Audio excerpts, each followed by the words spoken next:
Hello friends, welcome to edu Sai teach classes. तो friends, आइए हम अपना जो प्रैक्टिस सेशन है वो उसको आगे बढ़ाते हुए आगे की सीरीज को आगे कंटिन्यू रखते हुए अगला पेपर देखते हैं जो 2016 फरवरी में आ चुका है फ्रेंड्स। तो इसकी हम देख लेते हैं प्रश्नों की में क्या है, कैसे किस टाइप के प्रश्न 2016 फरवरी में पूछे गए थे सीटेट में। उसको हम प्रश्नों का हू बहू जो फ्रेंड 2016 में जो पेपर इन इन्वायरमेंटल स्टडीज का हुआ था फ्रेंड्स, उसका हम यहाँ पर क्वेश्चन सीरीज आपको सॉल्व करा रहे हैं विद एक्सप्लेनेशन। क्यों? क्योंकि विद एक्सप्लेनेशन इसलिए कराया जा रहा है कि आपको एक क्वेश्चंस के साथ उसके साथ चार पांच क्वेश्चंस ऑलरेडी प्रिपरेशन हो जाएगी। ठीक है फ्रेंड्स। और इसमें आपका ही बेनिफिट है फ्रेंड्स, क्योंकि सीटेट ऐसा नहीं है कि पुराने एकदम पैटर्न पे ही क्वेश्चंस पूछ रहा हो।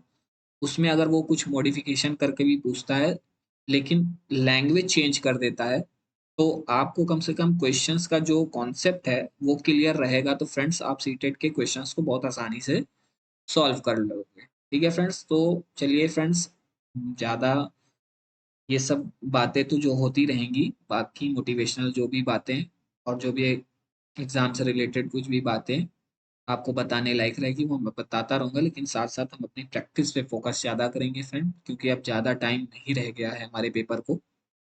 आइए फ्रेंड्स, पहला क्वेश्चन देख लेते हैं यहाँ पर कि निम्नलिखित में से कौन सा कथन आकलन प्रक्रियाओं के बारे में सबसे कम उपयुक्त है। ठीक है फ्रेंड्स। तो ए ऑप्शंस देख लेते हैं। बच्चे को निजी विवरण और व्यक्तिगत पृष्ठपोषण यानी फीडबैक देना वांछनीय अभ्यास है। सीखने के संकेतों और उपसंकेतों की सूची बनाना रिपोर्टिंग को अधिक विस्तृत बनाता है। ठीक है फ्रेंड्स। सी ऑप्शन है ठीक, अच्छा और बहुत अच्छा जैसे टिप्पणियां बच्चे के सीखने के बारे में एक समझ प्रदान करती है। तो और डी ऑप्शन से बच्चों के पोर्टफोलियो में केवल उन उनके सबसे बेहतर कार्य ना होकर सभी तरह के कार्य होने चाहिए। अच्छा फ्रेंड्स, यहाँ पर देखिए प्रश्न क्या पूछ रहा है हमसे कि कौन सा कथन आकलन प्रक्रियाओं के बारे में सबसे कम उपयुक्त है। तो फ्रेंड्स, आकलन जो असेसमेंट है फ्रेंड्स, उसके अंदर जो चीजें हैं उससे रिलेटेड उससे रिलेटेड यहाँ तीन ऑप्शंस हैं। अब इन चार ऑप्शंस में इससे रिलेटेड यानी आकलन से रिलेटेड यानी असेसमेंट से रिलेटेड आपको उस चार तथ्यों को देखना है जो सही है, और जो कम सही है, जो कम उपयुक्त है, जो आकलन के असेसमेंट में नहीं आता है फ्रेंड्स, उसको यहाँ पर हमको क्वेश्चंस का आंसर में वो टिक करना है। तो फ्रेंड्स, यहाँ पर हमने चारों ऑप्शंस पढ़ा भी और ध्यान से पढ़ा, और इसमें जो हमारा आंसर है फ्रेंड्स वो ए है। ठीक है फ्रेंड्स, ए क्यों है अब देख लेते हैं कि बच्चे को निजी विवरण और व्यक्तिगत पृष्ठपोषण फीडबैक देना वांछनीय अभ्यास है। तो ये गलत है फ्रेंड्स आकलन के प्रक्रियाओं में। ठीक है फ्रेंड्स, तो आइए इसको और व्याख्या सहित देख लेते हैं फ्रेंड्स कि जो आकलन प्रक्रिया है वो असेसमेंट प्रोसीजर में बच्चों को निजी विवरण यानी कि पर्सनल डिटेल्स और व्यक्तिगत पृष्ठपोषण यानी इंडिविजुअल फीडबैक देना वांछनीय अभ्यास नहीं है फ्रेंड्स। ठीक है फ्रेंड्स, यह स्थैतिक होता है, अतः यह कम उपयुक्त होता है। ठीक है फ्रेंड्स। अब आइए देख लेते हैं दूसरा क्वेश्चन। दिए गए प्रश्नों को ध्यान से पढ़िए। ठीक है। क्या आपने अपने घर या स्कूल के आसपास जानवर देखे हैं जिनके छोटे बच्चे हैं? अपनी नोटबुक में उनके नाम लिखिए। इस प्रश्न के माध्यम से किस प्रक्रमण कौशल का आकलन किया गया है, ये प्रश्न कह रहा है फ्रेंड्स। ठीक है फ्रेंड्स। और एक चीज और बता देता हूँ फ्रेंड्स कि मैं यहाँ नॉर्मली स्पीड से आपको पढ़ा रहा हूँ। अगर आपको स्पीड स्लो लग रही हो या आपको और तेजी से इस वीडियो को बढ़ा के देखना है, यानी कि वॉइस को आप इसमें आप साउंड को मतलब कि वॉइस को आप बढ़ा सकते हो, इंक्रीज कर सकते हो। तो उसके लिए फ्रेंड्स यूट्यूब पे एक राइट कॉर्नर पर आपको यहाँ पर एक सेटिंग के इस तरह ऑप्शंस मिलेगा, यानी थ्री डॉट्स होंगे। यूट्यूब जब आप ये वीडियो देखेंगे उस पर क्लिक करके जब ये वीडियो आप प्ले करेंगे तो वीडियो के ऊपर ही यहाँ पर थ्री डॉट्स ऐसे आपको दिखेंगे। ठीक है। तो उस थ्री डॉट पे आप क्लिक करके आप जो वीडियो की जो स्पीड है उसको इंक्रीज भी कर सकते हैं और डिक्रीज भी कर सकते हैं, ठीक है फ्रेंड्स। और नॉर्मल स्पीड भी कर सकते हैं, वहाँ ऑप्शंस होगा फ्रेंड्स, आप उसके हिसाब से आप अपना इस स्पीड को मतलब वीडियो की स्पीड को बढ़ा के जल्दी जल्दी भी सुन सकते हो, ठीक है फ्रेंड्स। तो ये आपके अकॉर्डिंग रहेगा फ्रेंड्स, वो आप कर लीजिएगा। यहाँ मैं आपको नॉर्मल स्पीड से ही समझाते हुए बताऊंगा ताकि सभी बच्चों को क्या यहाँ पर कॉन्सेप्ट भी क्लियर हो, क्योंकि मैं ज़्यादा तेज नहीं भाग रहा हूँ फ्रेंड्स, क्योंकि अच्छे से जब तक समझ नहीं आएगा, आपका कॉन्सेप्ट नहीं क्लियर रहेगा तो मेरा पढ़ाना भी बेकार है। तो इसलिए स्पीड का जो प्रॉब्लम है फ्रेंड्स, वो स्पीड का तो आप यूट्यूब से वहाँ पर आप इंक्रीज और डिक्रीज कर लोगे, ठीक है फ्रेंड्स। तो ये आपका प्रॉब्लम सॉल्व हो जाएगा। अगर आप इस वीडियो को जल्दी से देखना चाहते हो तो वहाँ पर स्पीड को बढ़ा लीजिएगा और जल्दी जल्दी सुन लीजिएगा, ठीक है फ्रेंड्स। तो यहाँ पर अब देख लेते हैं, ए ऑप्शन है वर्गीकरण एवं चर्चा, पहला ऑप्शन हो गया। बी ऑप्शन है परिकल्पना एवं प्रयोग करना। सी ऑप्शन है न्याय के लिए सरोकार करना। डी ऑप्शन है अवलोकन एवं रिकॉर्डिंग। अब देखिए फ्रेंड्स, इस जो हमारा डी ऑप्शन है यही सही है फ्रेंड्स, कि अवलोकन एवं रिकॉर्डिंग करना, यानी क्या आपने अपने घर या स्कूल के आसपास जानवर देखे हैं जिनके छोटे बच्चे हैं, अपनी नोटबुक में उनके नाम लिखिए। तो उनके नाम वो लिखेंगे कब, जब वो अवलोकन करेंगे एवं रिकॉर्डिंग करेंगे। इस तरह के ऑप्शंस ये हमारे सही हैं, कि वो अवलोकन करेगा, वो अपने ब्रेन में उस चीज के नाम को उस अवलोकन करके अगर वो देखेगा घर परिवार में उस चीज का नामकरण, उसका उस जो जानवर का नामकरण सुनेगा, तो वो अवलोकन करके ऑब्जर्व कर लेगा, तो उसके मन मस्तिष्क में वो चीज बैठ जाएगा, तो फिर वो अपने नोटबुक में उसका नाम आसानी से लिख सकता है। इसी को बोला गया है कि अवलोकन एवं रिकॉर्डिंग, ठीक है फ्रेंड्स। अब देख लेते हैं व्याख्या सहित। अलग अलग तथ्यों को देखकर तथा समझकर अपने नोटबुक पर लिखना अवलोकन एवं रिकॉर्डिंग कौशल के अंतर्गत आता है, ठीक है फ्रेंड्स। जो चीज वही है कि अवलोकन यानी ऑब्जर्वेशन का तात्पर्य देखना एवं समझना है, यानी देखेगा बच्चा फिर ऑब्जर्व करेगा फिर उस चीज को समझेगा। जबकि रिकॉर्डिंग कौशल देखे गए तथा समझे गए तथ्यों को फैक्ट्स को सूचीबद्ध करना होता है, ठीक है फ्रेंड्स। तीसरा क्वेश्चन देख लेते हैं फ्रेंड्स, कि हमारा तीसरा क्वेश्चन क्या है, कि पर्यावरण अध्ययन की अतः विषयी प्रकृति पर्यावरणीय मुद्दों को के द्वारा संबोधित करती है। तो ए ऑप्शन है विज्ञान और सामाजिक विज्ञान की विषय वस्तु और पद्धति के प्रयोग द्वारा। बी ऑप्शन है सामाजिक विज्ञान और पर्यावरण शिक्षा की विषय वस्तु और पद्धति के प्रयोग के द्वारा। फिर विज्ञान की विषय वस्तु और पद्धति के प्रयोग द्वारा। फिर डी ऑप्शन है विज्ञान सामाजिक विज्ञान और पर्यावरण शिक्षा की विषय वस्तु और पद्धति के प्रयोग द्वारा। तो यहाँ फ्रेंड्स प्रश्न क्या कह रहा है, पर्यावरण अध्ययन की अतः विषयी प्रकृति पर्यावरणीय मुद्दों को के द्वारा संबोधित करती है। तो क्या संबोधित करती है, विज्ञान सामाजिक विज्ञान और पर्यावरण शिक्षा की विषय वस्तु और पद्धति के प्रयोग को संबोधित करती है फ्रेंड्स। डी ऑप्शन हमारा सबसे सही है। पर्यावरण अध्ययन की अंतः विषय प्रकृति पर्यावरणीय मुद्दों को विज्ञान सामाजिक विज्ञान और पर्यावरण शिक्षा की विषय वस्तु और पद्धति के प्रयोग द्वारा संबोधित किया जाता है, ठीक है फ्रेंड्स।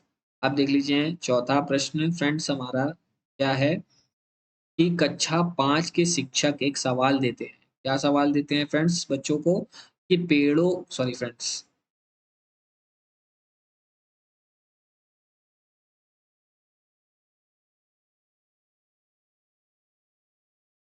कि कक्षा 5 के शिक्षक एक सवाल देते हैं कि पेड़ों के 5 लाभ लिखिए।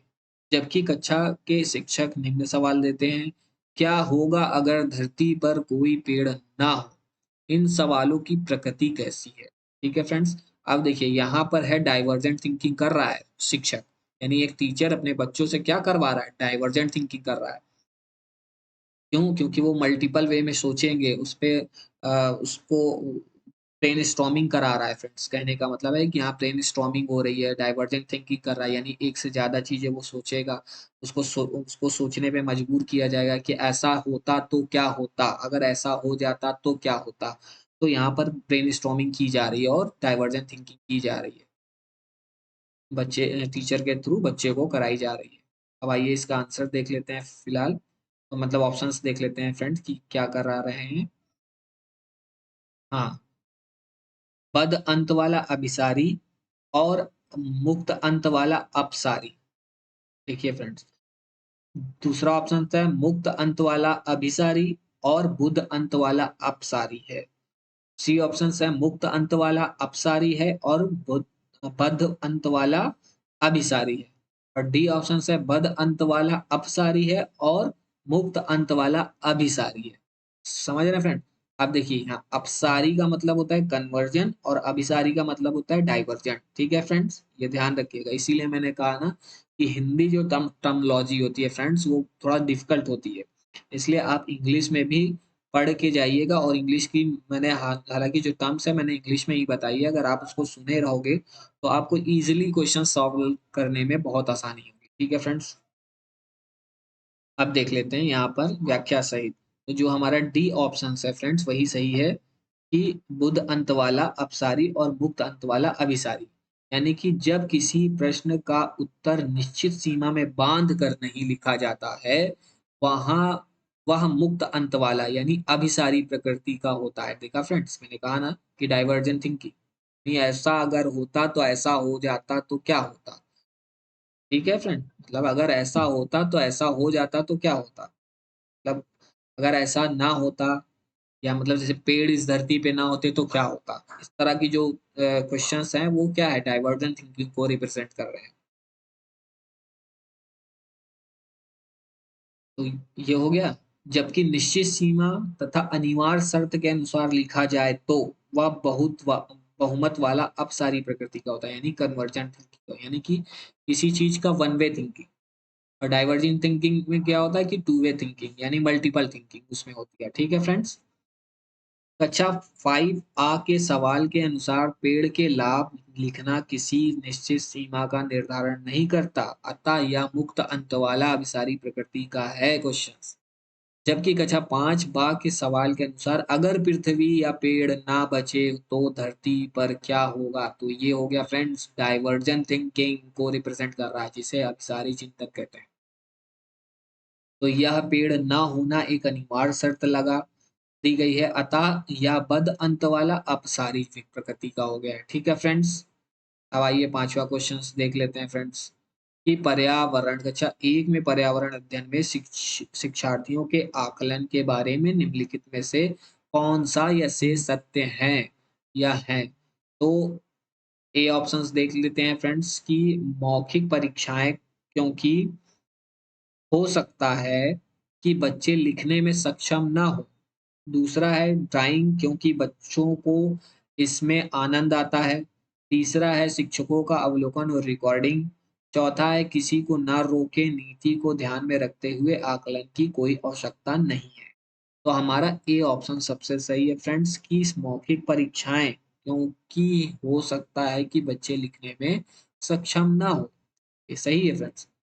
ड्राइंग क्योंकि बच्चों में इसमें आनंद आता है, ये भी सत्य है फ्रेंड्स। शिक्षकों का अवलोकन और रिकॉर्डिंग, ये भी ठीक है फ्रेंड्स। तो आइए अब देख लेते हैं व्याख्या सहित। किसी भी कक्षा में विद्यार्थियों को कोई शैक्षिक कार्य यानी एजुकेशनल एक्टिविटी उनकी योग्यता एवं क्षमता के अनुसार देना चाहिए ताकि वह अपने विषय वस्तु के साथ सामंजस्य स्थापित कर सके। कक्षा 1 के विद्यार्थियों के लिए मुख्यतः मौखिक परीक्षाएं ही उपयुक्त होती हैं क्योंकि वे लिखने में अभी सक्षम नहीं होते हैं।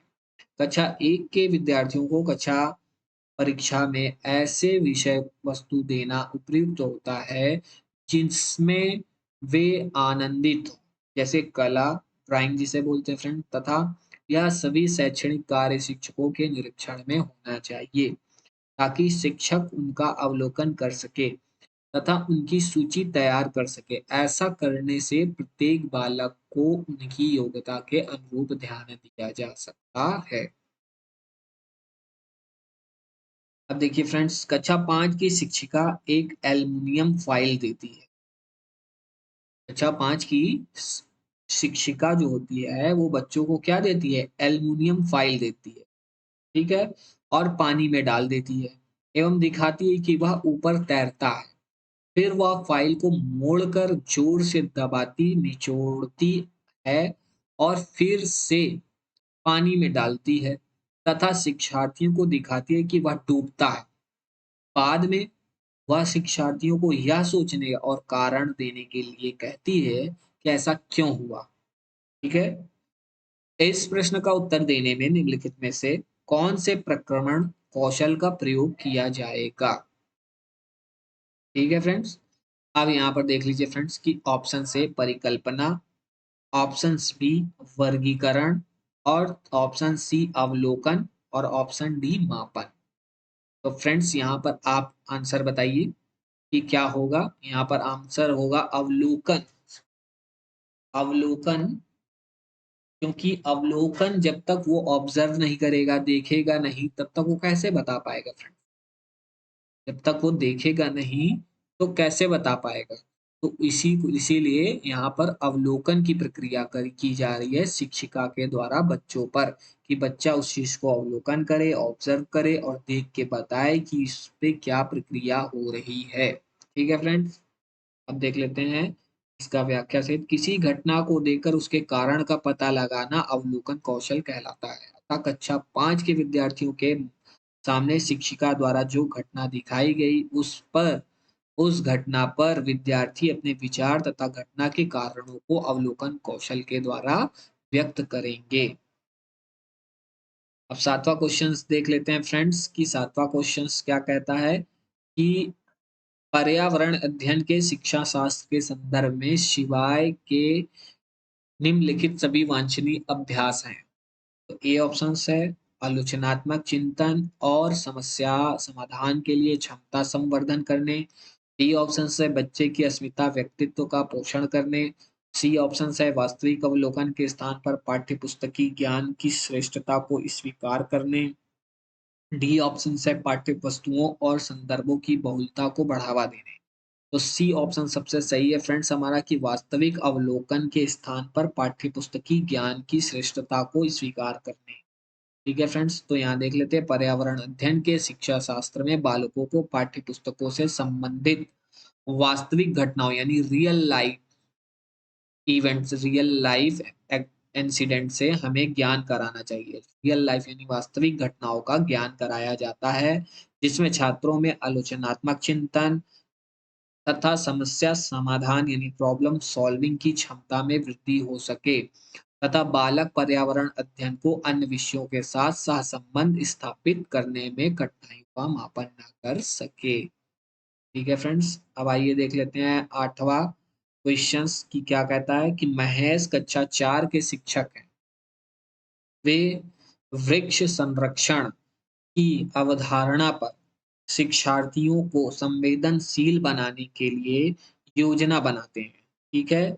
यानी कि संवेदनशील क्या है उसके बच्चों के अंदर क्या मतलब कि बनाने के लिए वो योजना बनाते हैं, इमोशनल डेवलपमेंट को डेवलपमेंट करने के लिए बच्चों के लिए वो एक योजना बनाते हैं, जिसमें क्या करना है, वृक्ष संरक्षण के बारे की अवधारणा को यानी कॉन्सेप्ट को बच्चों के अंदर डेवलप करने के लिए वो क्या करते हैं, एक योजना बनाते हैं, एक प्लान बनाते हैं। कौन बनाता है? महेश बनाता है, जो कि कक्षा 4 के शिक्षक हैं।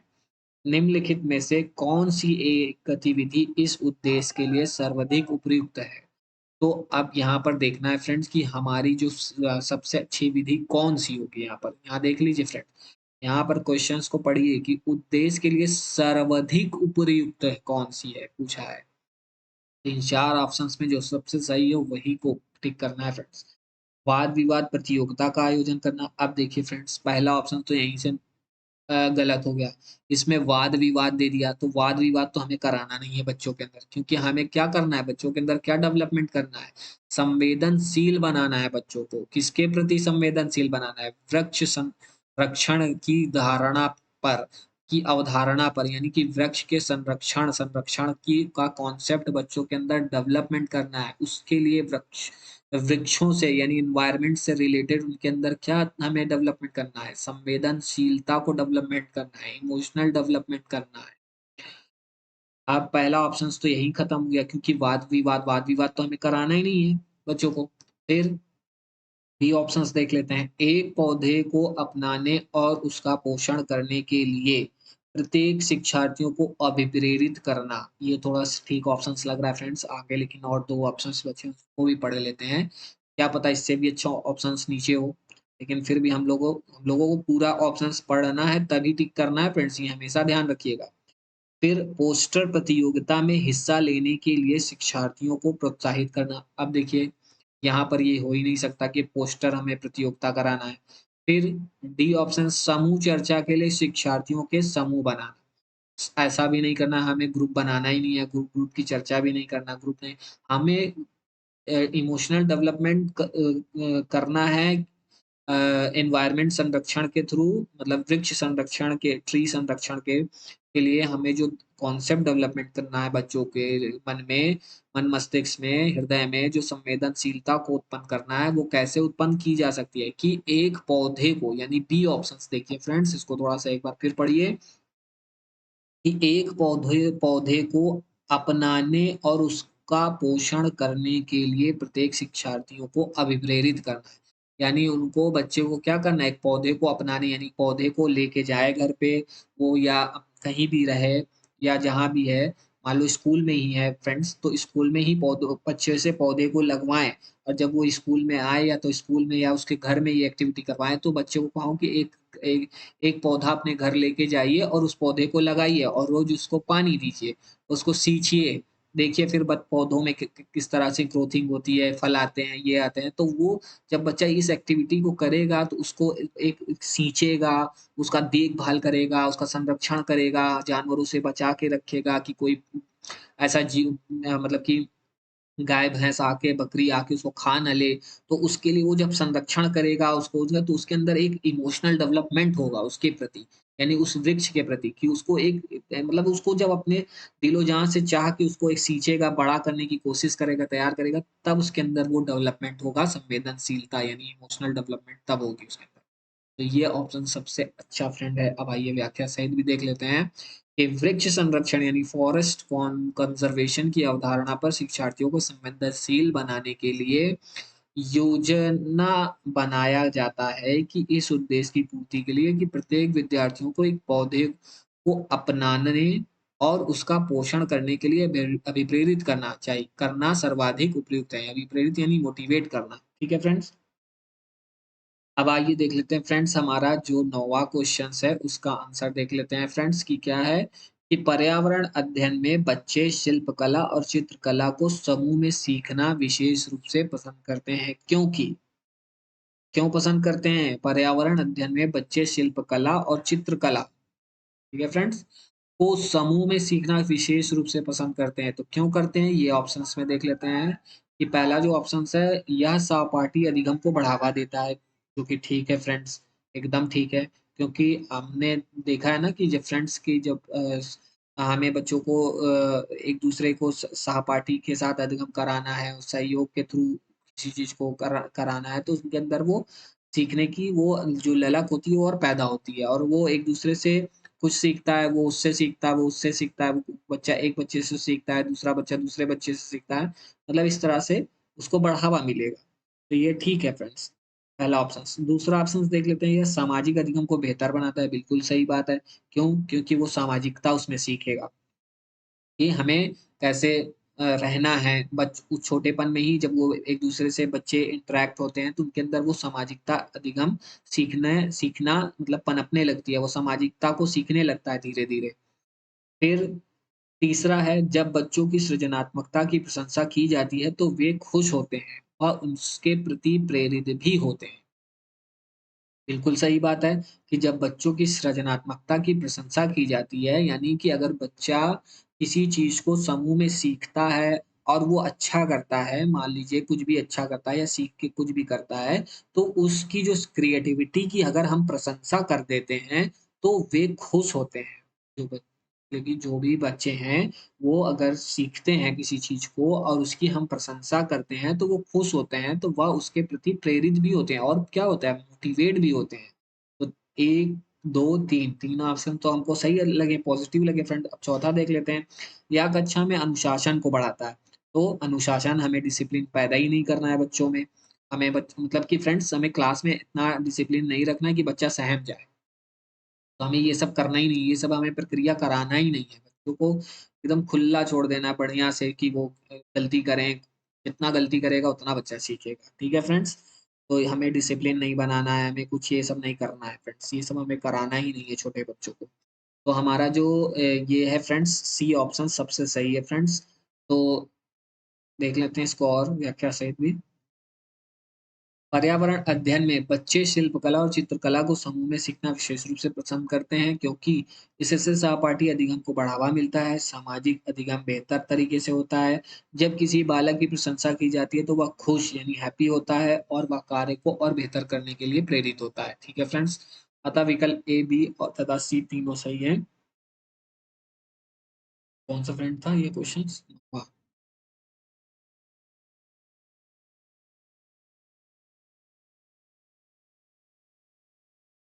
हाँ भाई फ्रेंड, प्रयोग करना आकलन का एक संकेतक है। निम्नलिखित में से कौन सा एक प्रयोग करने संबंधी संकेतक का आकलन करने का सबसे उपयुक्त तरीका है? आप देखिए फ्रेंड्स, प्रश्न क्या कह रहा है? प्रयोग करना यानी डिस्कवरी करना या प्रयोग करना, तो उसमें क्या है? आकलन का एक संकेतक है। ठीक है, एक आकलन का संकेतक है। निम्नलिखित में से कौन सा एक प्रयोग करने संबंधी संकेतक का आकलन करने का सबसे उपयुक्त तरीका है? इसमें सबसे उपयुक्त तरीका पूछा है फ्रेंड्स। तो चित्र पठन ए ऑप्शन, बी ऑप्शन सृजनात्मक लेखा लेखन, ये भी नहीं करना। फिर निर्देशन प्रदर्शन, ये भी नहीं करना है। डी ऑप्शंस जो हस्तपरक गतिविधि है, ये सबसे अच्छा आकलन का सबसे उपयुक्त तरीका है फ्रेंड्स। इसका आकलन का संकेतक आकलन का सबसे अच्छा और उपयुक्त तरीका है। ठीक है फ्रेंड्स, अब आइए इसको देख लेते हैं कि हस्तपरक यानी हैंड्स और एक्टिविटी गतिविधि संकेतक के आकलन करने का सबसे उपयुक्त तरीका होता है। इसे आसानी से प्रदर्शित किया जा सकता है। अब आइए फ्रेंड्स 11वां क्वेश्चन का देख लेते हैं कि हमारा जो 11वां क्वेश्चन है फ्रेंड्स वो क्या कहता है कि प्राथमिक कक्षाओं में शिक्षार्थियों के पास अनेक प्रकरणों में अनेक वैकल्पिक अवधारणाएं होती हैं, जैसे सजीव, निर्जीव, जलचक्र, पौधे आदि। इन वैकल्पिक अवधारणाओं के स्रोत को हो सकते हैं, क्या हो सकते हैं? तो इसको देखें ऑप्शंस के थ्रू। पहला, परिया परिवार एवं समुदाय। दूसरा, पाठ्यपुस्तकें एवं अन्य पुस्तकें। तीसरा है शिक्षक। और चौथा है कहानियां एवं कविताएं। तो अब देख लेते हैं कि फ्रेंड्स की जो प्राथमिक कक्षा में शिक्षार्थियों के पास अनेक प्रकरणों में अनेक वैकल्पिक अवधारणाएं होती हैं, जैसे सजीव का निर्जीव, जल का चक्र, पौधे आदि। इन वैकल्पिक अवधारणाओं के स्रोत हो सकते हैं। तो कौन से स्रोत हो सकते हैं इन वैकल्पिक अवधारणाओं के? तो पहला है परिवार एवं समुदाय। ठीक है फ्रेंड्स। दूसरा है पाठ्य पुस्तकें एवं अन्य पुस्तकें, ये भी सही है फ्रेंड्स। शिक्षक नहीं होगा फ्रेंड्स, इसमें कहानियां एवं कविताएं। तो यानी कि ए ऑप्शन हमारा सबसे सही है फ्रेंड।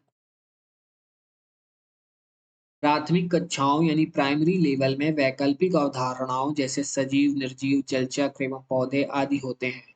इन अवधारणाओं के मुख्य स्रोत बालक का परिवार एवं समुदाय, उसकी पाठ्य पुस्तकें, शिक्षक तथा कहानी एवं कविताएं होते हैं, जो सुनकर एवं पढ़कर नई अवधारणाओं को आत्मसात करते हैं। ठीक है फ्रेंड्स, अब आइए देखते हैं फ्रेंड्स हमारा कि 12वां क्वेश्चन क्या कहता है। कांच के जार तथा बोतलों को उनमें आचार भरने से पूर्व सूर्य की धूप में अच्छी तरह सुखाया जाता है। ऐसा क्यों किया जाता है फ्रेंड्स? आइए देखते हैं ऑप्शंस के थ्रू। ए ऑप्शन है उनके तापमान में वृद्धि करने के लिए। ये तो हो ही नहीं सकता फ्रेंड्स, क्यों उसमें हम तापमान की वृद्धि करेंगे भाई जार में। बी ऑप्शंस है उनमें से धूल को हटाने के लिए। भाई हम धूप में रखेंगे तो धूल कैसे हट जाएगी?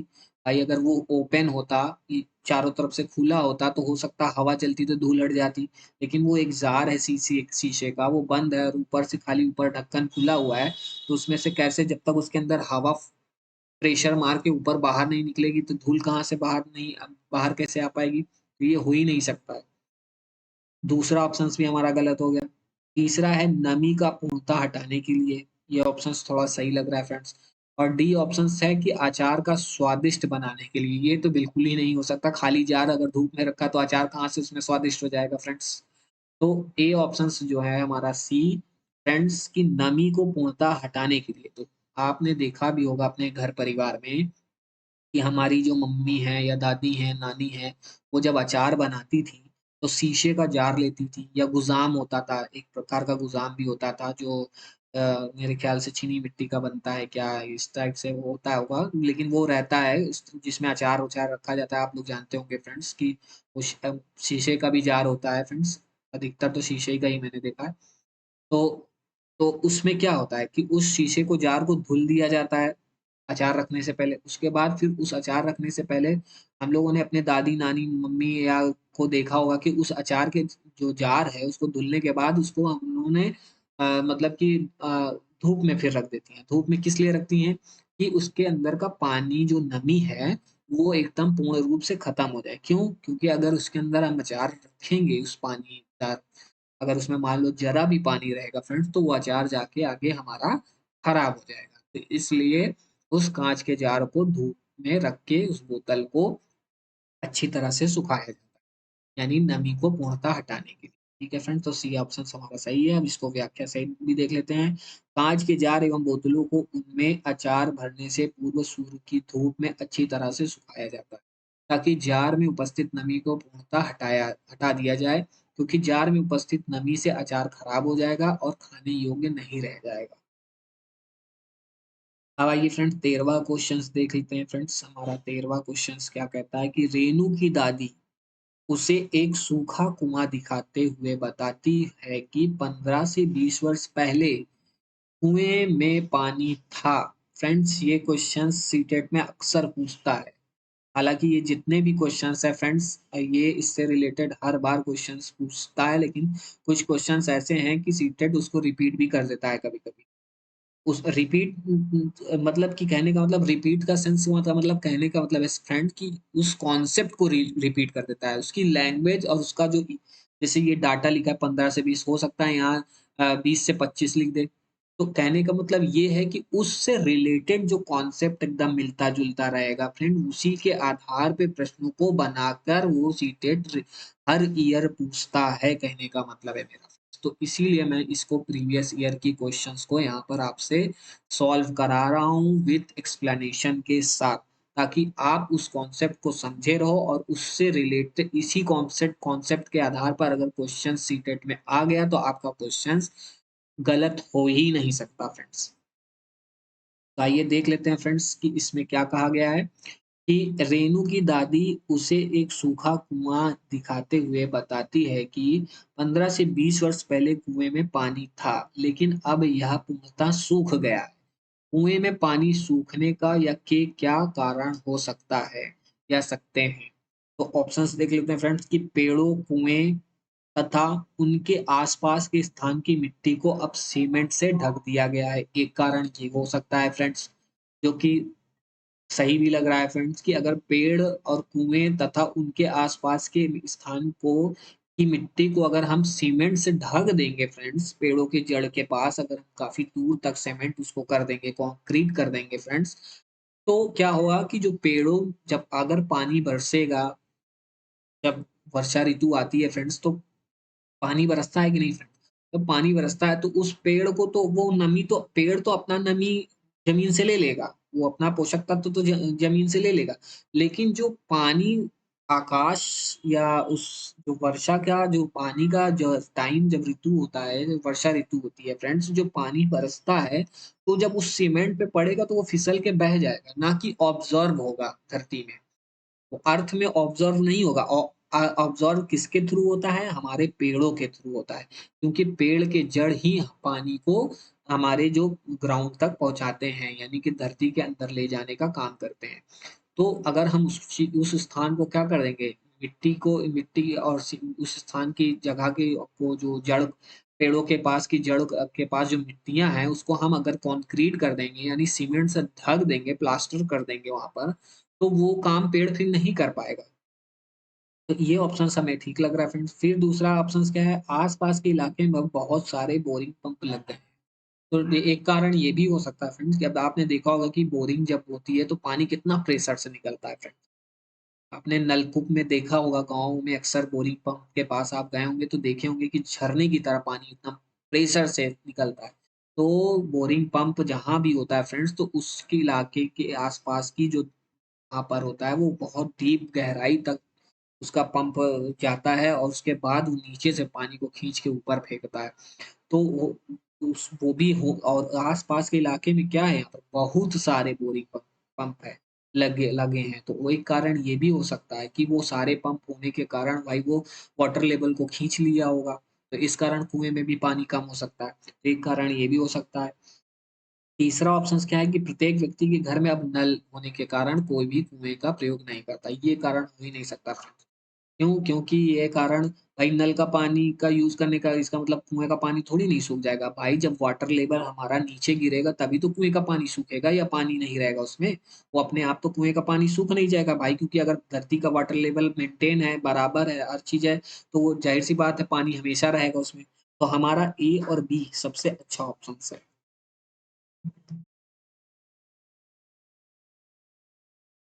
कुएं का पानी सूखने का कारण विकल्प एक दो होगा, क्योंकि पेड़ तथा कुएं के आसपास की मिट्टी को सीमेंट से ढक देने पर पानी रिसकर पृथ्वी के नीचे नहीं जा पाएगा फ्रेंड्स, जिससे जल स्रोत का स्तर नीचे गिरता जाएगा और पानी सूख जाएगा। आसपास के इलाकों में बहुत सारे बोरिंग पंप लग जाने से पंपों के द्वारा जल का ज्यादा उपयोग किया जाएगा। इस क्रिया के द्वारा भी जल स्तर नीचे चला जाएगा और कुएं का पानी सूख जाएगा। ये भी कारण सही है फ्रेंड्स।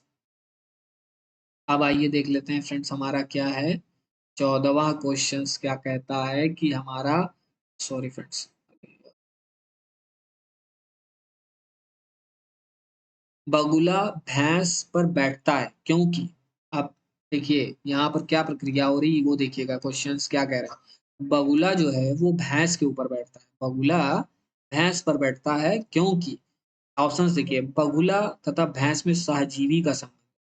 बी ऑप्शंस, ये हमेशा क्वेश्चंस रिपीट किया है फ्रेंड्स, ध्यान से तो सुनिएगा और समझ लीजिए। बगुला मनोरंजन के लिए भैंस पे बैठता है, ऐसा हो ही नहीं सकता भाई। वो मनोरंजन के लिए क्यों बैठेगा भाई?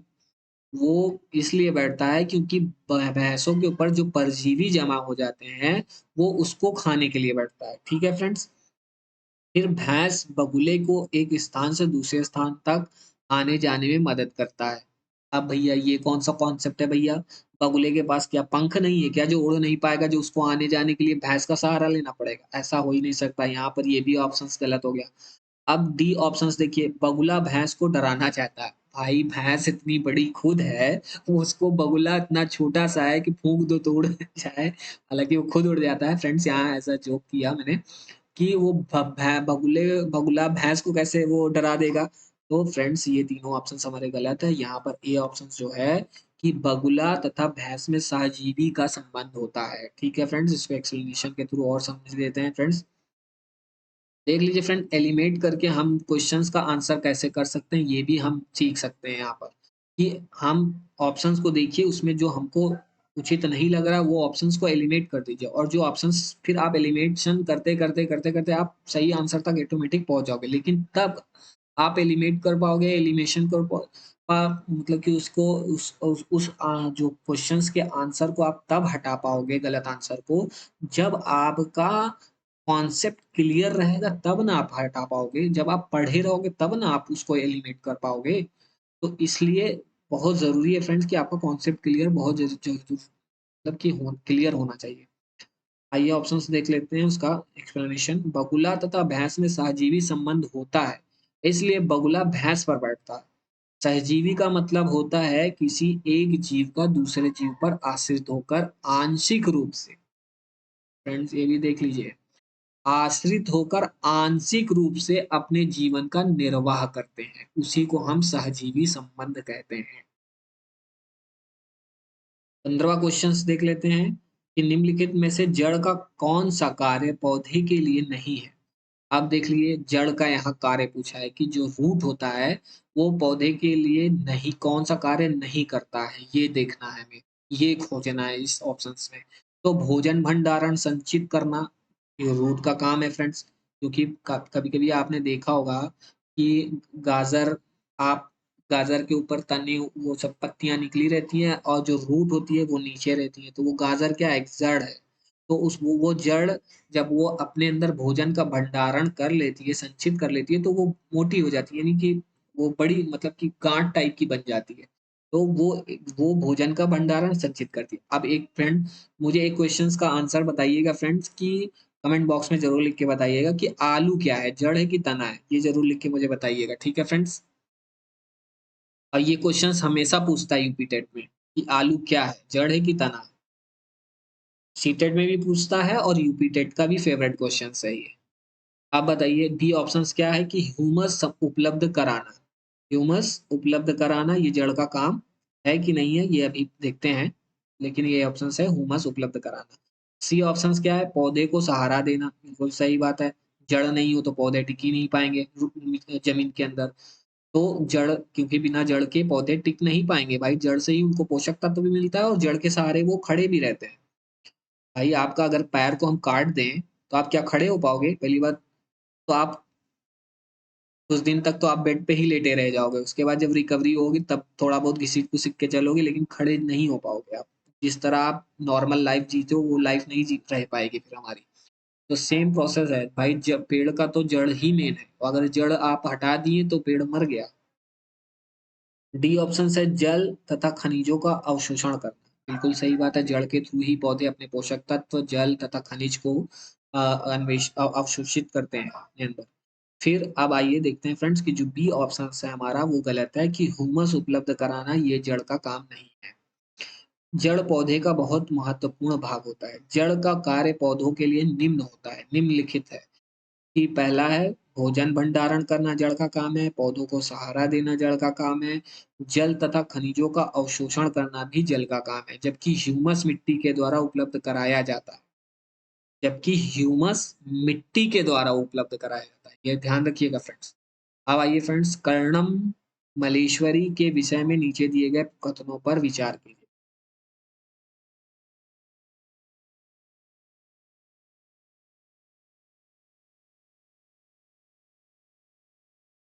तो जो कर्णम मल्लेश्वरी के विषय में निम्नलिखित विषय में नीचे दिए गए कथनों पर विचार कीजिए। तो पहला कथन क्या है फ्रेंड्स कि वह अंतरराष्ट्रीय ख्याति प्राप्त भारोत्तोलक वेटलिफ्टर है। वह कर्नाटक की हैं। उसने अपने नाम बहुत से रिकॉर्ड बनाए हैं। वह 130 किलोग्राम तक भार उठा सकी थी। चौथा ऑप्शन है जब वह 12 वर्ष की थी तभी से वह भार उठाने का अभ्यास करने लगी थी।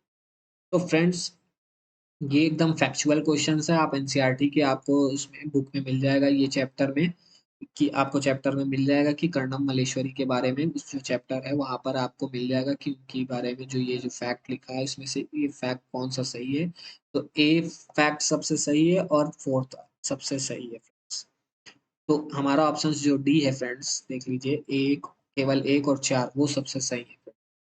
तो कर्णम मल्लेश्वरी भारत की अंतर्राष्ट्रीय ख्याति प्राप्त भारोत्तोलक हैं। इनका जन्म 1 जून वर्ष 1975 यानी 1975 को आंध्र प्रदेश राज्य में हुआ था। अब देखिए फ्रेंड्स कोई ज़रूरी नहीं कि खाली ये एकदम हूबहू क्वेश्चन से उठा के सीटेट में पूछ ले कि जो कर्णम मल्लेश्वरी के विषय में नीचे दिए कथनों पर विचार कीजिए। ऐसा है हूबहू उठा के ना पूछे। तो ये पूछ सकता है फ्रेंड्स कि अब वह अंतरराष्ट्रीय ख्याति प्राप्त भारोत्तोलक वेटलिफ्टर कौन है? तो कर्णम मल्लेश्वरी से रिलेटेड ये जितने फैक्ट्स हैं वो लिख दे ऑप्शंस बाय ऑप्शंस और इस तरह के ऑप्शंस बना दे। क्योंकि अब इस तरह का सीटेट ट्रेंड बहुत कर रहा है कि ऑप्शंस कई बना के दे देता है और उसमें से आपको सारे उसके फैक्ट्स को देखते हुए सबको ऑप्शंस जो फैक्ट सबसे सही है सारे सही हैं उस ऑप्शन से मान लीजिए एक दो तीन तीनों फैक्ट सही है तो ए ऑप्शन सही है।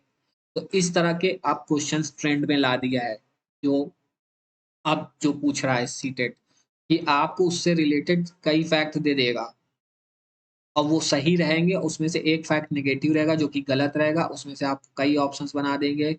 तो उस ऑप्शंस में एक तो नेगेटिव इसमें मान लीजिए जैसे ये इसमें क्या है एक दो तीन इसमें क्या कहते हैं मतलब कि एक दो तीन मतलब दो नहीं है इसमें ये सही है एक ये इसमें दो नहीं है तो ये गलत है क्योंकि एक दो तीन हमारा सही है एक फॉर एग्जाम्पल बता रहा हूँ फ्रेंड। और इसमें ये चीज नहीं है खाली इसमें केवल एक इसमें खाली एक चार दिया तो आपका अगर तीनों फैक्ट सही है तो उससे अगर उस विषय में आपने पढ़ा है, उसके विषय में आपको जानकारी है, तो आप उस फैक्ट को पहचान कर सही कर लोगे। तो इस तरह के ट्रेंड बहुत क्वेश्चन सब पूछ रहे हैं फ्रेंड्स। तो यहाँ पर देखिए 2 हमारा फैक्ट जो है वो सही है, केवल 1 और 4। अब उससे रिलेटेड व्याख्या देख लीजिए, कर्णम मल्लेश्वरी के द्वारा के विषय में फैक्ट क्या है कि कर्णम मल्लेश्वरी भारत के अंतर्राष्ट्रीय ख्याति प्राप्त भारोत्तोलक हैं। इनका जन्म 1 जून वर्ष 1975 को आंध्र प्रदेश राज्य में हुआ था। तो अब ये इससे रिलेटेड कर्णम मल्लेश्वरी से रिलेटेड एक्स्ट्रा फैक्ट है फ्रेंड, जो आपको ध्यान में रखना है। और भी आप अगर इन 15-20 दिन में और भी आप एनसीईआरटी उठा के अगर कुछ फैक्ट्स देख सकते हो तो जरूर देख लेना। लेकिन मेरा ख्याल है कि आप क्वेश्चंस पेपर कुछ मतलब हद से ज़्यादा सॉल्व करिए। तो आपका कॉन्सेप्ट भी बहुत क्लियर होगा और आपको प्रैक्टिस भी उस पे होगी, तो आपको क्वेश्चंस सॉल्व करने में ईज़ी रहेगा। मल्लेश्वरी वर्ष 2000 में ग्रीष्मकालीन ओलंपिक सिडनी ऑस्ट्रेलिया में 240 ग्राम का भार उठाकर भारतीय रिकॉर्ड बनाने वाली प्रथम भारतीय महिला बनी। मल्लेश्वरी 12 वर्ष की आयु से ही भारोत्तोलक प्रतियोगिता में भाग लेना प्रारंभ किया था तथा 7 बार नेशनल चैंपियन रही हैं। सब फैक्ट है फ्रेंड इनसे रिलेटेड। अब देखिए ऊपर से कुछ अब नीचे जैसे जैसे आ रहे हैं इस तरह के क्वेश्चंस बहुत बना रहे हैं, ऑप्शंस कई बना के। देखिए फ्रेंड यहाँ पर भी सीढ़ीदार कुएं अथवा बावली बावड़ी से संबंधित निम्नलिखित कुछ कथन दिए गए हैं। तो कथन को हमको देखना है, पढ़ना है, उसमें से जो 2 ऑप्शन सही हो या 1 ऑप्शन सही हो उसको हमको चुन के टिक करना है।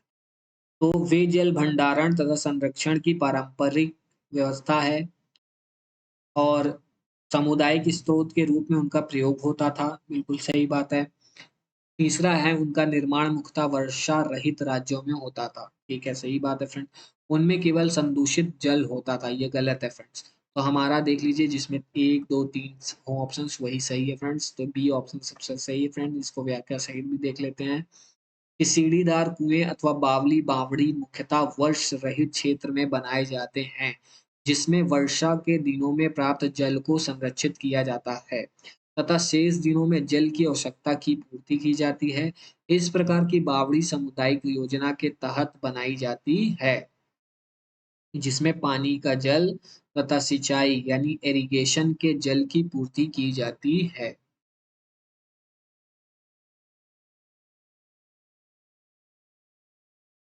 और वाला हो गया है फ्रेंड्स।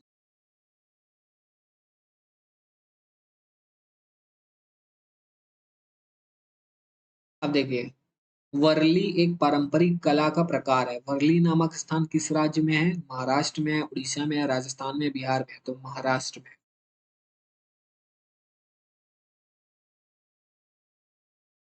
वर्ली चित्रकारिता की एक पारंपरिक कला है। यह वर्ली नामक आदिवासी समुदाय की कला है। यह जनजाति महाराष्ट्र में रहते हैं तथा वह स्थान भी वर्ली के नाम से जाना जाता है। यह मुंबई के पास स्थित है। यह जनजाति पश्चिमी भारत की सबसे बड़ी जनजाति है। ठीक है फ्रेंड्स। अब आइए तमिलनाडु के निकटवर्ती समीपवर्ती राज्य। अब देखिए फ्रेंड्स, मैंने कल जो आपको प्रैक्टिस कराया था 30 क्वेश्चंस का, उसमें देखिए राज्य से रिलेटेड क्वेश्चंस पूछा था कि नहीं कि सब जम्मू कश्मीर से निकटवर्ती राज्य कौन से हैं। तो उसमें आप देखे होंगे कल मैंने जो क्वेश्चंस कराया है फ्रेंड्स, वो वीडियो प्लेलिस्ट में होगी, आप देख लीजिए। तो आज भी देखिए वो क्वेश्चंस एक राज्य से रिलेटेड कि निकटवर्ती समीपवर्ती राज्य कौन से हैं तमिलनाडु के, मतलब राज्य से रिलेटेड। ये आप मैप देख के जाइएगा कि कौन से जो फेमस राज्य हैं उसके रिलेटेड आसपास कौन से राज्य सटे हुए हैं। हालांकि क्वेश्चंस में ऐसे क्वेश्चंस बहुत आप देख लीजिए, हो सकता है यही फंस जाए या ऊपर वाला फंस जाए। तो क्योंकि अक्सर ये सब फेमस ही जो है, मतलब बहुत प्री है क्वेश्चन हैं सीटेट के। तो देख लेते हैं फ्रेंड्स इसमें क्या है कि हमारा जो केरल है, कर्नाटक है और आंध्र प्रदेश है, ये सबसे सही आंसर है जो तमिलनाडु के निकटवर्ती राज्य है। तमिलनाडु राज्य की सीमा केरल, कर्नाटक और आंध्र प्रदेश राज्य की सीमा से लगा हुआ है तथा तमिलनाडु की सीमा पर पौंडीचेरी केंद्र शासित राज्य की सीमा भी लगा है। अब निम्नलिखित 30वां क्वेश्चन देख लेते हैं कि निम्नलिखित में से किसकी सुनने की शक्ति इतनी तीक्ष्ण होती है कि वह वायु से पत्तों के हिलने की ध्वनि और घास पर किसी जानवर के चलने की ध्वनि में अंतर कर सकता है। ये क्वेश्चंस कल भी देखिए फ्रेंड, क्वेश्चंस पेपर में जो मैंने सॉल्व किया उसमें भी आया था। तो उसमें क्या था, गिव द ऑप्शंस था। देख लीजिए फ्रेंड्स, तो गिद्ध वल्चर में सुनने की क्षमता बहुत तेज होती है। ये वायु से पत्तों के हिलने की ध्वनि और घास पर किसी जानवर के चलने की ध्वनि में अंतर कर लेने वाला पक्षी है। श्रवण क्षमता अधिक होने के कारण यह अपना शिकार आसानी से पकड़ लेता है। तो फ्रेंड्स देखिए, रिपीट किया कि नहीं क्वेश्चंस, बहुत रिपीट क्वेश्चंस आते हैं फ्रेंड्स, ऐसा नहीं है कि किसी टेट रिपीट नहीं। कॉन्सेप्ट बस आपका क्लियर होना चाहिए, कॉन्सेप्ट से रिलेटेड ही क्वेश्चंस आएगा, बस इतना जान लीजिए। आपका यहाँ पर जो क्वेश्चंस कराया जा रहा है हूबहू कम से कम इसमें से बहुत क्वेश्चंस फंसेंगे। जब कोई व्यक्ति ट्रेन द्वारा अहमदाबाद से केरल की यात्रा करता है, जब वह अनेक सुरंगों को पार करता है, ये सुरंगें पर्वतों में है, क्या है? पश्चिमी घाट, विंध्याचल घाट है, अरावली है, पश्चिमी घाट है, पूर्वी घाट है। तो सी ऑप्शन हमारा सबसे सही है फ्रेंड, की पश्चिमी घाट है। अब आइए देख लेते हैं इसका व्याख्या। विंध्याचल पर्वत मध्य प्रदेश यानी एवं उत्तर प्रदेश में स्थित है। अरावली पर्वत श्रेणी राजस्थान में स्थित है तथा पूर्वी घाट आंध्र प्रदेश तथा तमिलनाडु का समुद्री तट है। पश्चिमी घाट पर महाराष्ट्र राज्य स्थित है, इसलिए अहमदाबाद से केरल की यात्रा करने पर पश्चिमी घाट के सुरंगों से होते हुए ट्रेन जाएगी। पृथ्वी गोल है, वास्तव में पृथ्वी पर ऊपर नीचे कुछ नहीं होता, केवल सापेक्ष होता है। हम भारत के लोगों के सापेक्ष उल्टे हो सकते हैं। किसके उल्टे हो सकते हैं? हम भारत के लोग किसके सापेक्ष यानी उल्टे हो सकते हैं? तो अलास्का यानी यूएसए के सापेक्ष हो सकते हैं।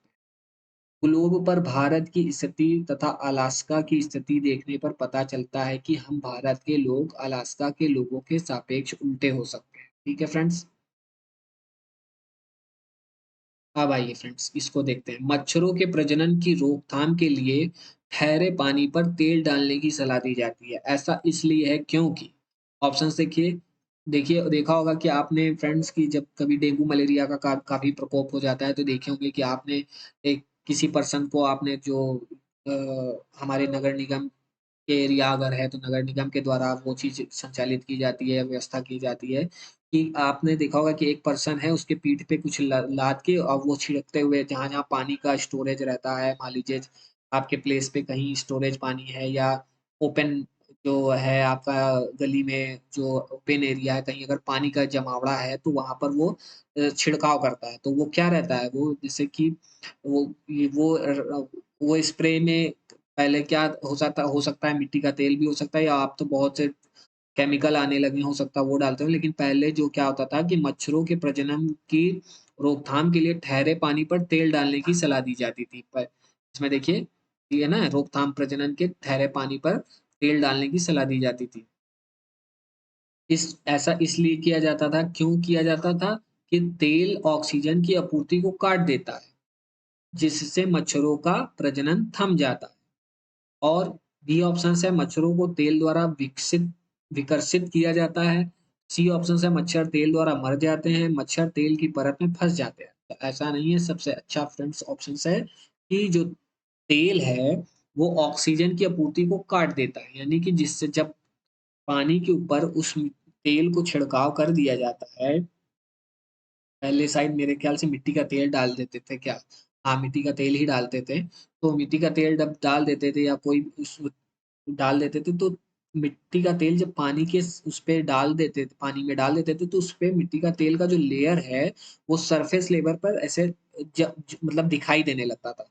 तो क्या होता था कि जब पानी के ऊपर मिट्टी का तेल ऐसे सरफेस लेवल पे हो जाता था, जम जाता था, परत सी बन जाती थी, तो जो बाहर से ऑक्सीजन पानी के अंदर जा रही थी फ्रेंड, और मान लो मच्छर ने उस वहां पर प्रजनन किया हो, अंडे दिए हो अपना, तो उस ऑक्सीजन की वहाँ से जो लिंक है वो कट जाती थी, यानी कि ऑक्सीजन पानी में जब घुल ही नहीं पाएगी तो वो जो मच्छर ने जो प्रजनन करके अंडे वहां पर दिए हैं वो अंडे विकसित ही नहीं हो पाएंगे, तो वहीं से वो खत्म हो जाते हैं।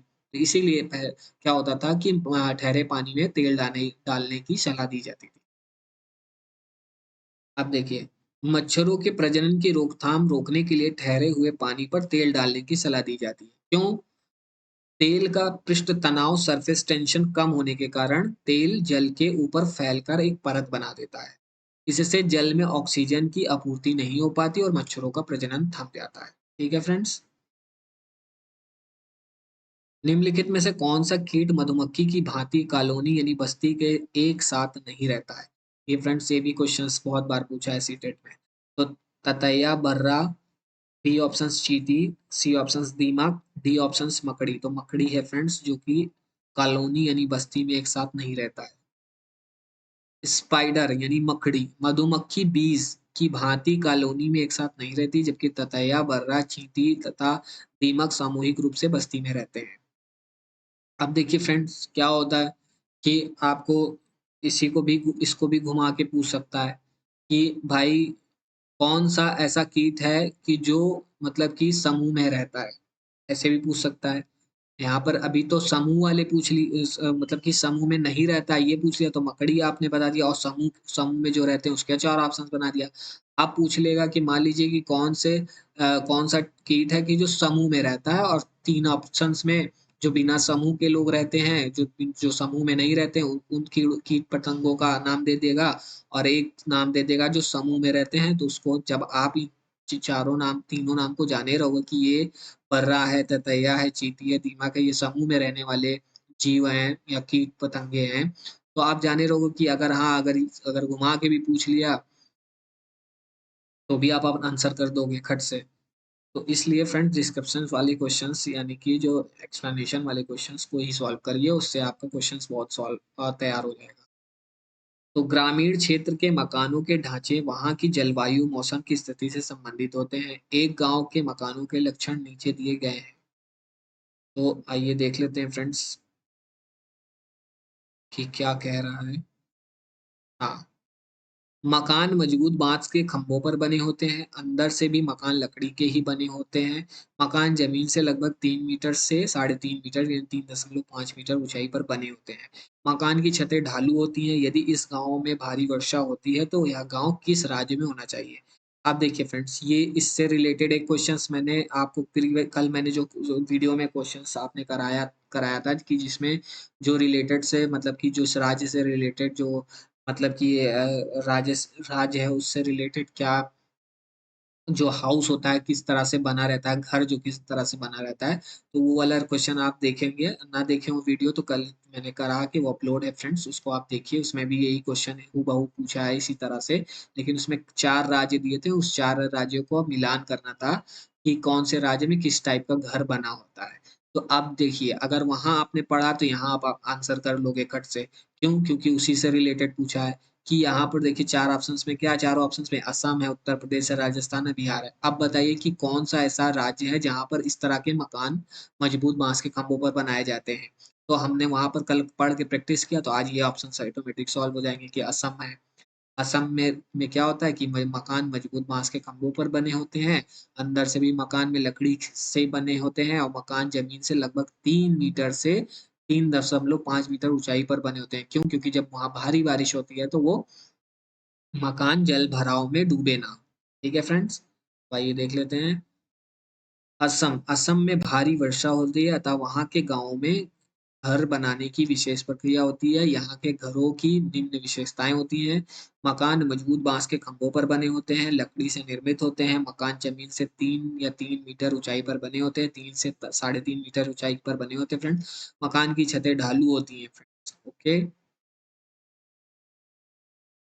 अब आइए फ्रेंड्स, ये जो कुड़क है, कुडक या जो कुडुक है, कुडुक कहाँ के लोगों की भाषा है? कुडुक कहाँ की लोगों की भाषा है? तो मिजोरम की भाषा है कि मणिपुर की भाषा है कि अरुणाचल प्रदेश की भाषा है कि झारखंड की भाषा है?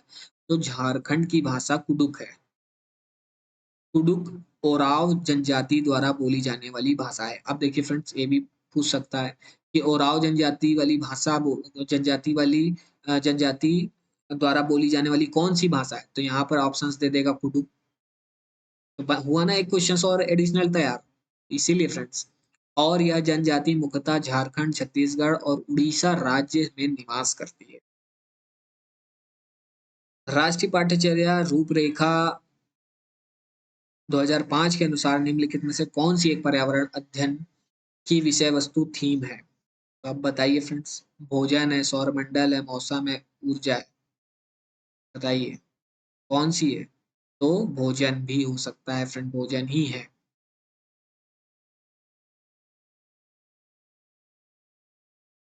राष्ट्रीय पाठ्यचर्या की रूपरेखा एनसीएफ 2005 के अनुसार भोजन पर्यावरण अध्ययन की विषय वस्तु है, जबकि सौर मंडल एवं मौसम भूगोल की विषय वस्तु है तथा ऊर्जा विज्ञान एनर्जी साइंस की विषय वस्तु है। ठीक है फ्रेंड्स, हमारा क्या है राष्ट्रीय पाठ्यचर्या की रूपरेखा एनसीएफ के अनुसार जो भोजन है वो पर्यावरण अध्ययन की विषय वस्तु है। अब आइए फ्रेंड्स देख लेते हैं, पर्यावरण अध्ययन में विषय वस्तु थीम आधारित उपागमों को अपनाने के समर्थन में निम्नलिखित में से कौन सा तर्क सबसे अधिक सशक्त है। तो यहाँ पर कौन सा तर्क सबसे अधिक सशक्त है ये देखना है। यह पाठ्य योजना में को एक ढांचा प्रदान करने और शिक्षण को अधिक प्रभावी बनाने में मदद करता है। यह शिक्षण को अधिक रोचक और गतिविधि आधारित बनाने में मदद करता है। या अवधारणाओं, मुद्दों और कौशलों को बहुत विस्तृत को सम्मिलित करने में मदद करता है। डी ऑप्शन है, या विषय सीमाओं को नरम सौम्य बनाने और संपूर्णता में ज्ञान को प्राप्त करने में मदद करता है। तो डी ऑप्शन हमारा सबसे अच्छा है फ्रेंड्स, कि यह विषय सीमाओं को नर्म सौम्य बनाने और संपूर्णता को ज्ञान में प्राप्त करने में मदद करता है। पर्यावरण अध्ययन एनवायरमेंट स्टडीज में विषय वस्तु थीम आधारित उपागमों को अपनाने के समर्थन में सर्वाधिक सशक्त तर्क यह हो सकता है कि यह विषय वस्तु थीम विषय सीमाओं को नर्म सौम्य बनाने और संपूर्णता में ज्ञान को प्राप्त करने में मदद करता है। अब देख लेते हैं फ्रेंड 29 क्वेश्चंस। प्राथमिक कक्षाओं में पर्यावरण अध्ययन को सीखने में कहानियां एक महत्वपूर्ण पहलू है। पर्यावरण अध्ययन के कक्षा कक्ष में कहानी सुनाने के लिए निम्नलिखित में से कौन सा सबसे कम उपयुक्त कारण है। अब देखिए फ्रेंड, यहाँ पर क्वेश्चंस को देखिए फ्रेंड, कम उपयुक्त कारण को ढूंढना है। कहानियों में व्यक्तियों के अनुभव शामिल होते हैं। बिल्कुल सही बात है, अगर आपको अनुभव रहेगा कहानी सुनाएगा तो तभी आप वो उसमें अनुभव ही आपका रोल करेगा। कहानी में व्यक्तियों का अनुभव शामिल होते हैं फ्रेंड्स।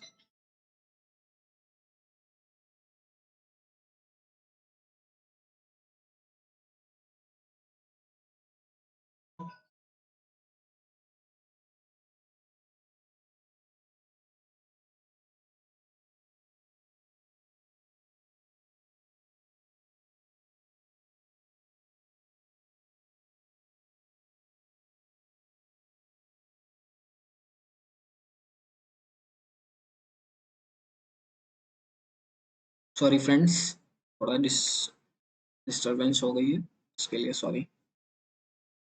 हाँ, कहाँ पर थे हम? हाँ, तो कहानियों में व्यक्तियों के अनुभव शामिल होते हैं। बी ऑप्शन है, कहानियां अनेक विषय क्षेत्रों को छूती है। सी ऑप्शन है, कहानियां कक्षा प्रबंधन में सहायता करती है। डी ऑप्शन है, कहानियां पर्यावरण अध्ययन अवधारणाओं से संबंध जोड़ने के लिए संदर्भ उपलब्ध कराती है। तो हमारा फ्रेंड्स जो सबसे कम है फ्रेंड, वो देखना है कि फ्रेंड्स हमारा जो सबसे कम उपयुक्त कारण है वो क्या है। तो पहला तो एकदम सही है फ्रेंड्स, कि अनुभव शामिल होते हैं। फिर कहानियां अनेक विशेष क्षेत्रों को छूती है, ये भी सही है।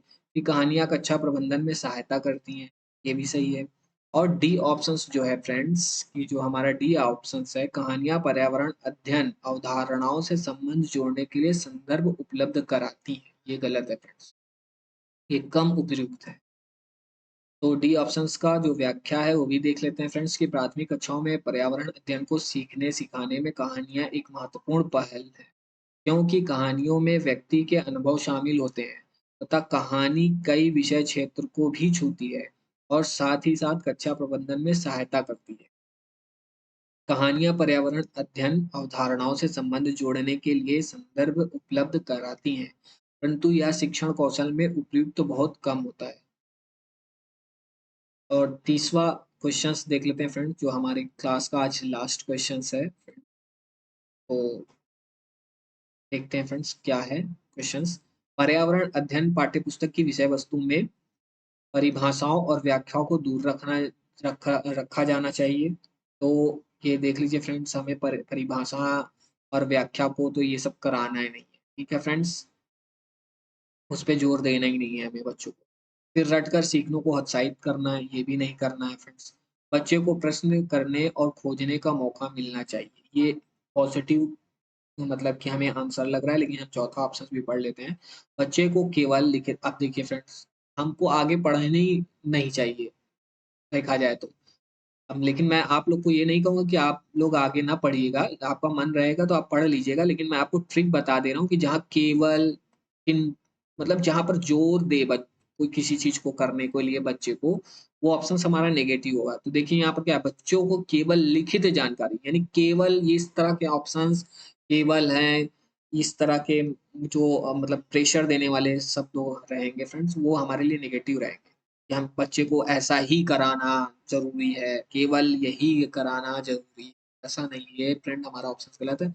तो सी ऑप्शन हमारा सबसे सही है यानी थर्ड ऑप्शन बच्चे को प्रश्न करने और खोजने का मौका मिलना चाहिए। तो सी ऑप्शन यानी केवल 3 सही है। अब इसका एक्सप्लेनेशन देख लेते हैं कि पर्यावरण अध्ययन के पाठ्य पुस्तक की विषय वस्तु इस प्रकार होनी चाहिए कि बच्चों को प्रश्न करने और प्रश्नों के उत्तर खोजने का मौका मिलना चाहिए। इससे क्या होता है कि बच्चों में सृजनशीलता यानी क्रिएटिविटी का विकास होता है। जाहिर सी बात है अगर बच्चा ब्रेन स्टॉर्मिंग करेगा, डाइवर्जेंट थिंकिंग करेगा, तो उसके अंदर क्रिएटिविटी आएगी ही आएगी। रट कर सीखने से शैक्षिक विकास का नकारात्मक यानी नेगेटिव विकास पड़ता है। ठीक है फ्रेंड्स, तो आज की क्लास में बस इतना ही। अगर आपको क्लास पसंद आई हो तो अपने कमेंट बॉक्स में मुझे राय ज़रूर लिख के बताइएगा क्लास का रिकॉर्डिंग, और अगर आपको और भी कुछ एडिशनल चीज़ें बताना हो तो प्लीज़ ज़रूर कमेंट बॉक्स में बताइएगा मुझे। और क्लास पसंद आए तो आप लाइक, शेयर ये आपकी मर्ज़ी है, सब्सक्राइब भी करना आपके ऊपर है फ्रेंड्स। आप जैसा आप अ, उचित समझिएगा वैसा करिएगा, क्योंकि मेरा काम है कि कंटेंट अच्छे प्रोवाइड कराना, अच्छी मेहनत करके आप लोगों को सीटेट क्वालीफाई कराना, ताकि आप भी जब हमसे जुड़े तो आपको लगे कि हाँ, हम सही जगह जुड़े हैं। ठीक है फ्रेंड्स, तो थैंक यू, आज की क्लास में बस इतना ही।